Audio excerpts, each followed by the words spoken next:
My very first podcast with Carl Natalizio was about atheism, specifically about a podcast interview between Ben Shapiro and Sam Harris. Sam Harris, if you don't know, is the preeminent atheist of our day. He's been out everywhere, written many, many books. And so we picked that apart.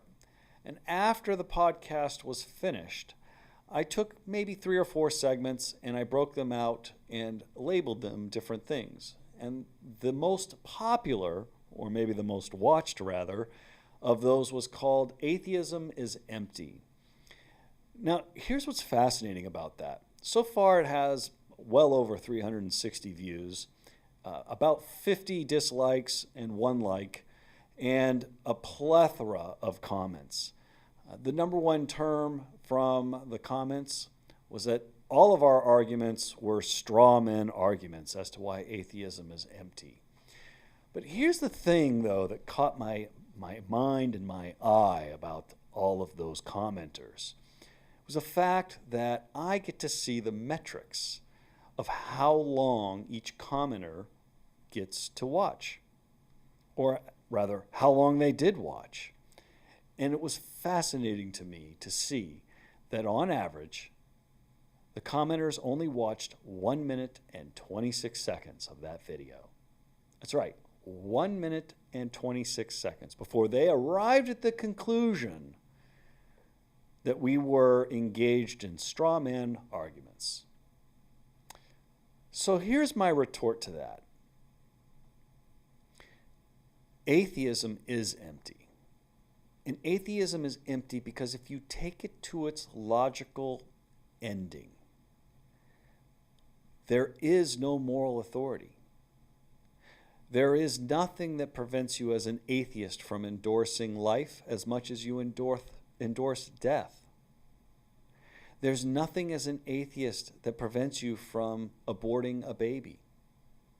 There's nothing as an atheist that prevents you from coveting thy neighbor's wife.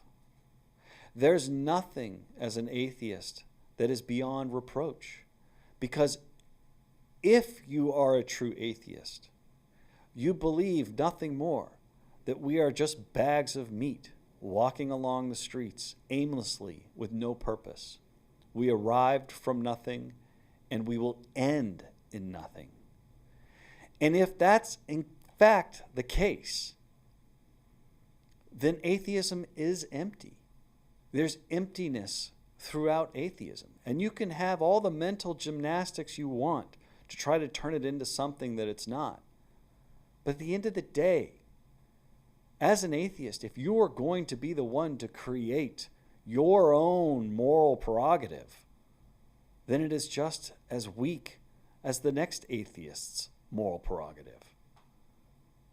Sam Harris, in his interview with Ben Shapiro, said that we could all just come to a conclusion of what really bad is. We can think of the most horrible thing in the world that is super, super bad, just the most awful thing. And then we can go one step past that and think of something even worse. And that's how we can arrive at what is so bad.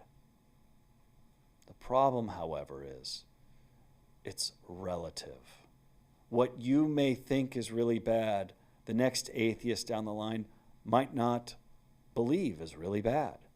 And that's how we get people like Stalin and Hitler and Mao and Pol Pot, just to name a few of the godless atheists of the 20th century who killed millions. So you see, there is something to be said for the title of my video. Atheism is and always shall be empty.